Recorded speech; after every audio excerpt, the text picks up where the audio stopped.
ముహూర్తాన మరి ఆంధ్రప్రదేశ్లో కూటమి ప్రభుత్వం అధికారం ఫామ్ చేసిందో ఏ ముహూర్తాన చంద్రబాబు గారు నాలుగోసారి ముఖ్యమంత్రిగా రాష్ట్రానికి బాధ్యతలు చేపట్టారో నిజంగా ఆల్ టైమ్ రికార్డులోని ఒక రకంగా పనులు చకచకా జరుగుతున్నాయి, చకచక నిధులు కనిపిస్తున్నాయి.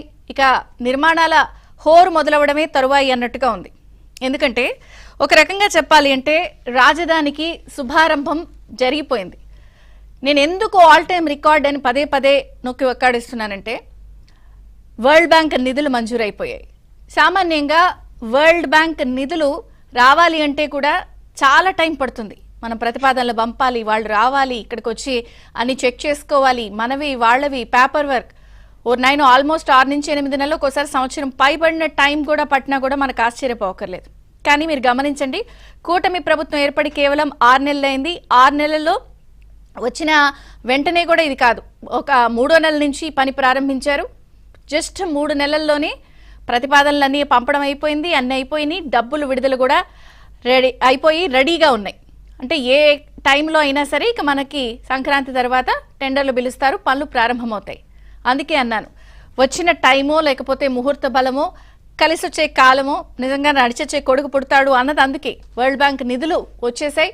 ఇవే కాకుండా కేంద్ర ప్రభుత్వ సంస్థ హడ్కో నుంచి కూడా ఇంకొక 16,000 కోట్ల రూపాయలు రెడీగా ఉన్నాయి. ఈ జర్మన్ సంస్థ KfW కూడా అందులో భాగంగా ఒక 5,000 కోట్ల రూపాయలు ఇవ్వడానికి సిద్ధంగా ఉంది. కాబట్టి 62,000 కోట్ల రూపాయల నిర్మాణాలు చేపట్టడానికి 3 ఏళ్లలో టార్గెట్ పెట్టుకుంటే 31,000 కోట్ల రూపాయలు సిద్ధంగా ఉన్నాయి నిర్మాణాలకి. అంటే ఒక కొత్త అధ్యాయం మొదలు కాబోతోంది. ఏపీలో శుభారంభం, కొత్త నిర్మాణాలు అంతా కూడా స్టార్ట్ కాబోతోంది. కాబట్టి సంక్రాంతికి టైం ఉన్నా కూడా సంక్రాంతి ముందే వచ్చేసినట్టుగా ఆంధ్రప్రదేశ్లో పరిస్థితి కనిపిస్తోంది. ఇదేదో అతిశయోక్తిగా ఓవర్గా హైప్గా చెప్పడం కాదు. మీరు గమనించండి, 6 నెలల్లో జరిగిన పరిణామాలు, జరిగిన యాక్టివిటీ ఇవన్నీ కూడా కళ్ళకు కట్టినట్టు మనకు చూపిస్తాయి. అది పెట్టుబడుల విషయంలో కానీ లేకపోతే ప్రతిపాదనల విషయంలో కానీ గ్రౌండ్ అయినా అని కాదు. కేవలం 6 నెలల్లో దాదాపుగా 6 నెలల్లో 6 లక్షల కోట్ల రూపాయల పెట్టుబడులు వచ్చినాయి దాదాపుగా. అవి ప్రతిపాదనల రూపంలో ఉన్నప్పటికీ కూడా గ్రౌండ్ అవడానికి ఎనీ మూమెంట్ రెడీ. ఎన్టీపీసీ కానీ, గూగుల్ క్లౌడ్కి సంబంధించినవి కానీ, అమెజాన్ అలాగే వీళ్ళందరూ కూడా పెట్టడానికి సంబంధించి కానీ ఓవరాల్గా ఇలా అనేక విషయాలన్నీ కూడా సిద్ధంగా ఉన్నాయి. ఎందుకంటే ఒక్క విషయం మనం గమనించాలి, ఏ నిర్మాణాలని పాడుపెట్టాలనుకున్నారో అవి ఇంద్రభవనాలుగా మారబోతున్నాయి. ఏ రోడ్లను ఇష్టం వచ్చినట్టు తవ్వేశారో అవి తళతళ మారబోతున్నాయి. కళ్ల ముందే దాన్ని శ్మశానంగా శిథిలావస్థకి చేర్చాలనుకుంటున్నారో ఒక రకంగా కూటమి ప్రభుత్వం చంద్రబాబు గారు 3 ఏళ్లలో అదే జగన్మోహన్ రెడ్డి గారికి కళ్ల ముందు కట్టి చూపించి స్వీట్ రివెంజ్ ఇవ్వబోతున్నారు. కాబట్టి ఒక రకంగా సంక్రాంతికి సంబంధించి హడావిడి ఏదైతే ఉందో ఆ సంక్రాంతి సందడి ముందే మొదలైపోయింది ఆంధ్రప్రదేశ్లో. ఒక రకంగా అన్నీ కూడా సిద్ధంగా ఉన్నాయి. వాళ్ళు ఒక నిర్దిష్టమైన ప్రణాళికతో వెళ్తున్నారు. ఆర్టిఫిషియల్ ఇంటెలిజెన్స్ హబ్ అమరావతిలో ఏ అనే అక్షరం ఐ లాస్ట్లో AI ఆర్టిఫిషియల్ ఇంటెలిజెన్స్ హబ్గా తీర్చిదిద్దబోతున్నారు. ఇప్పటికే డ్రోన్ ఫెస్టివల్ చేశారు. తొలి డ్రోన్ క్యాపిటల్గా కూడా ఒక పాలసీని తీసుకొచ్చి రూపొందించబోతున్నారు. ఇవే కాకుండా ఒక నిర్దిష్ట ప్రణాళికతో మంగళగిరి కాన్స్టిట్యుయెన్సీని జెమ్స్ అండ్ జ్యువెలరీ హబ్గా మార్చబోతున్నారు. వైజాగ్ని ఫార్మా హబ్గా తీర్చిదిద్దబోతున్నారు. తిరుపతిని ఎలక్ట్రానిక్స్ హబ్గా తీర్చిదిద్దబోతున్నారు.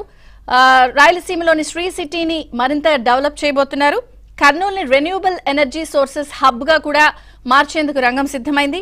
అంటే కేవలం ఒక్క అమరావతి కాకుండా మొత్తం ఏపీ వ్యాప్తంగా ఎక్కడెక్కడ ఏవి బలంగా ఉన్నాయి, ఎక్కడ ఏ సోర్సెస్ ఉన్నాయి అన్నవి బేస్ చేసుకుని ప్రధానంగా మనం అంటున్నట్టు gems and jewellery hub, pharma hub, electronic hub, renewable energy hub ఇట్లా ఒక్కొక్క నిర్దిష్ట ప్రణాళికతో వెళ్ళబోతున్నారు. ఇదే కాకుండా ఇక మంత్రి నారా లోకేష్ గారి కృషి కూడా ఇక్కడ ఖచ్చితంగా అనిర్వచనీయమని చెప్పాలి.